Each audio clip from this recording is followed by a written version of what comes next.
Okay, I am doing a top 10 most awesome special list, special abilities for each country. Now, I narrowed it down to the top four: British, American, USSR, and German. And I basically broke down into three categories: usefulness for the frequency of units, the frequency during the game that you would use it, and its devastation factor, which I times that factor by 2 to come up with this top 10 list. Number 10 is going to be Tally Ho. Tally Ho by the British is the 10th most awesome special rule in the game, according to my analysis. The way that it works is that if you have a tank, and I know these are American tanks, and you have a tank that has Tally Ho, and I measured this off, it can move its full 12 inches, as long as it's within 16 inches that got measured off here, it can fire its full rate of fire with nothing taken away. The reason why it beat out stabilizers, even though stabilizers is more common and works later in the war much better, the reason why it beat it out is because you get full rate of fire without the +1 to their defense. And that really hurts stabilizers, especially against the Germans with their veterans. You're already working at a +1, so that's 5 even if you're short range, 6 at long range. So that becomes more difficult. So Tally Ho makes it at number 10. Coming in at number 9 is the Soviet Quality of Quantity. This is an awesome ability by the Soviets that if you have 15 or more stands, and they can be attachments, you can throw guys in there, but usually you have companies that can get up to 15. And basically what that does is it doubles the amount of hits that it takes. So normally, let's say you're trying to assault these 3 tanks, you would get your full, let's say 12 shots to try to hit them. Let's say you hit half of them, and that's 6 hits. Normally, like an American or German, they would be pinned and be thrown back, and the assault would not work. However, quality of quantity says that you need 10 in order to pin them. So these guys, even though they may take some casualties, boom, they come in and they slaughter those guys because they are able to make those assaults quite a bit. Coming in at number 8 is the German Mounted Assault. Yes, those half-tracks are pretty awesome. They are almost ubiquitous in all German lists. They have very few lists that do not have a Panzer Grenadiers or something like that. I have trouble pronouncing that. So if they're going to attack, they can assault, which is, they can assault from great distances. They can go 12 inches, get within 4 inches here. So you couldn't see them before, and now here they come. And then they have some extra space here. And then they fire their machine guns, which is a machine gun and a passenger-fired one. So that gives them 4 each, that's 12 shots. So chances are, unless these guys are really dug in or anything, let's say they're moving out in the open and they're trained, then you're going to hit many more than 5. So you're going to pin these guys down, which means there's going to be less shots going to you, so that you can get in there for your assault. Now, there are a couple weaknesses with these Panzer Grenadiers. They are open-topped. They're considered open-top tank teams. Therefore, if they get hit 5 times, then their assault fails and they fall back. Okay? So it's not a perfect situation. So obviously you want to slice off part of somebody else's force, isolate them, come out of nowhere and attack, get in there, shoot them up, pin them down, and then mount assault. What is really cool about these guys right now is that not only can they do that, which they could do before, but now they're considered tank teams, and if you have more than one person in there, you are considered having tank escorts, which if you move less than 6 inches here, that means you'll get an extra shot. Let's say you only have to move this amount of space to get into range, less than 6 inches. Now you've got an extra shot per half track. So you got 2 guys in the front, 3, 1 guy there. So you've got, you'll have 4, 5, 15, 16, 17 shots coming from, I'm sorry, this would be 15. and 4 shots. That'll be 19 shots, machine gun shots, going into these guys right here, which should pin down quite a few infantry. Even Soviet infantry will have a tough time not getting hit that much. Okay, so that's what's really great about them. Another thing about them is that when they finally get in, and they've got tank escorts, not only do they get a swing for each half track, but anything that has a tank escort in them, they get another swing. So now you're talking 7 swings for these guys to knock out, and you're talking German veterans usually, so you're hitting on 3 up, and you're just wiping out a lot of these guys and throwing them back.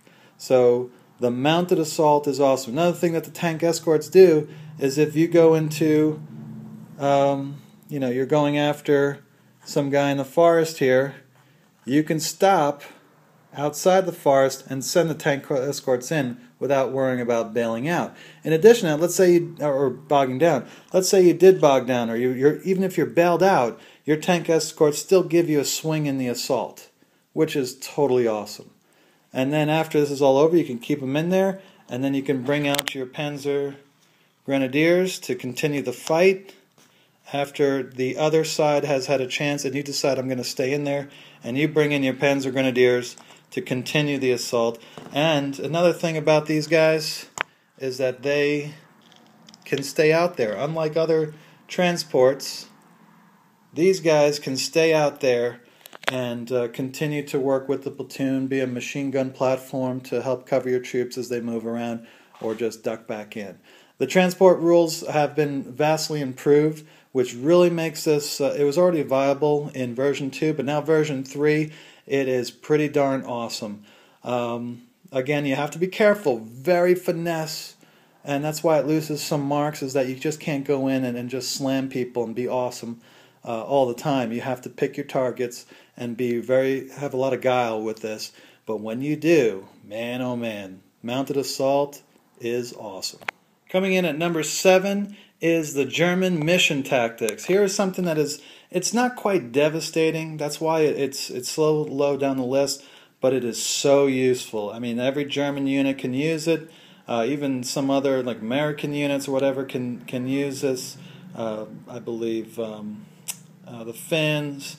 Just a great rule. Basically, it says if you, for some reason, lose your commander and he dies, then you can pick somebody who is within command to become the commander of that platoon, which is very useful for, if you get shot up, then they can still assault, they can still go in there, they can still move around, whereas if they didn't have a commander, they're just kind of stuck there.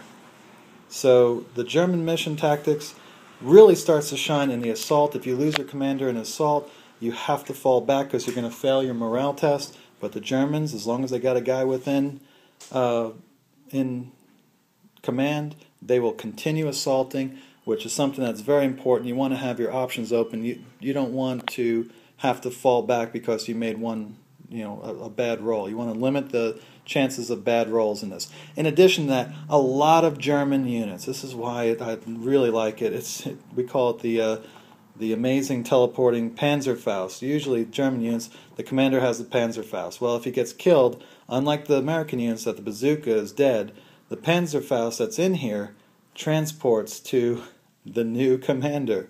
So you never lose that Panzerfaust, which is something that can be very annoying if you're going against, and very securing if you are a German player. Coming in at number 6 is the British Bulldog.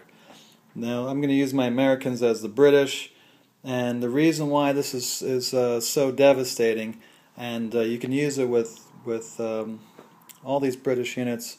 It was very close between this and the German mission tactics. But the reason why I put it just one notch above the German mission tactics is that it makes the British almost unbeatable.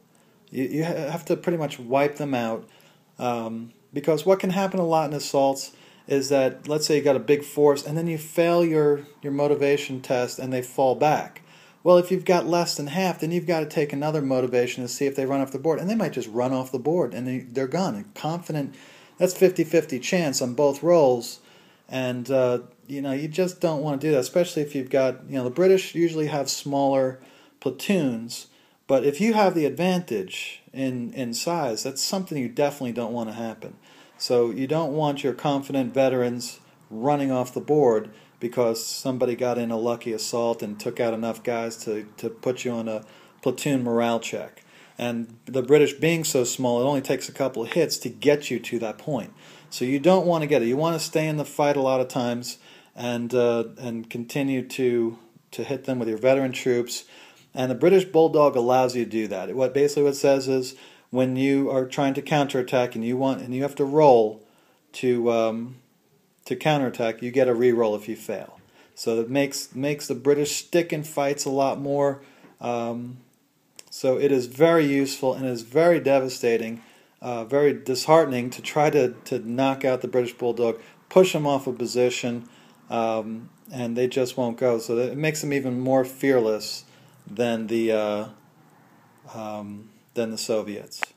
Coming in at number 5 are the American tank destroyers. Now, I took all their rules and combined them together as counting as one because they just always will. Unlike the American artillery, they had to be separated, which is why you're probably not seeing too many of them here, or none at all yet.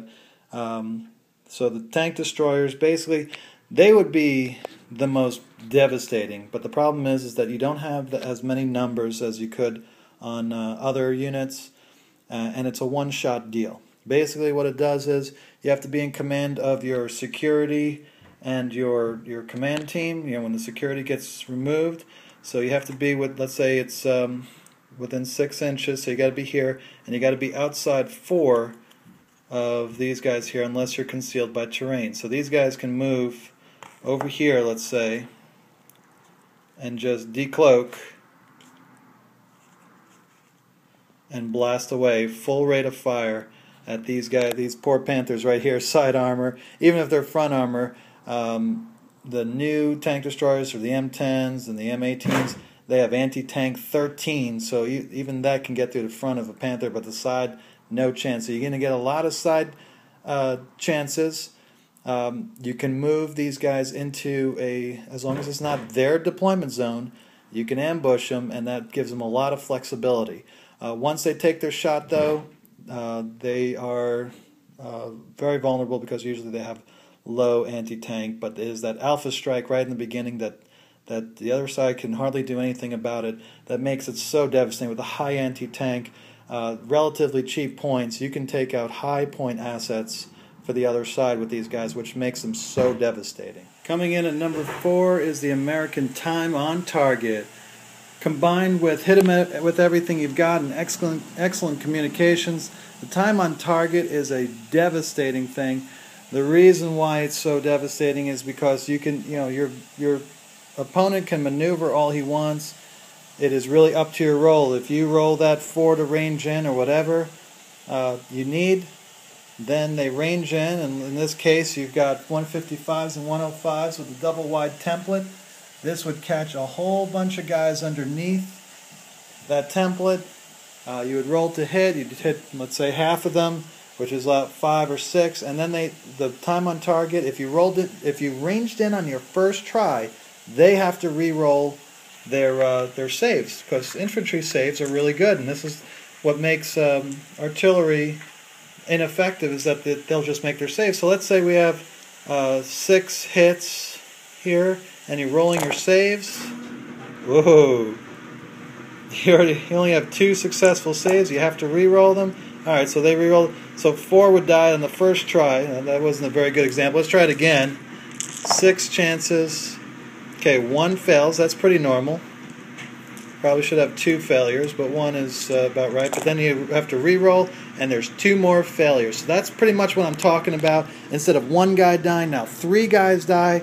You're really starting to whittle down that infantry because of time on target.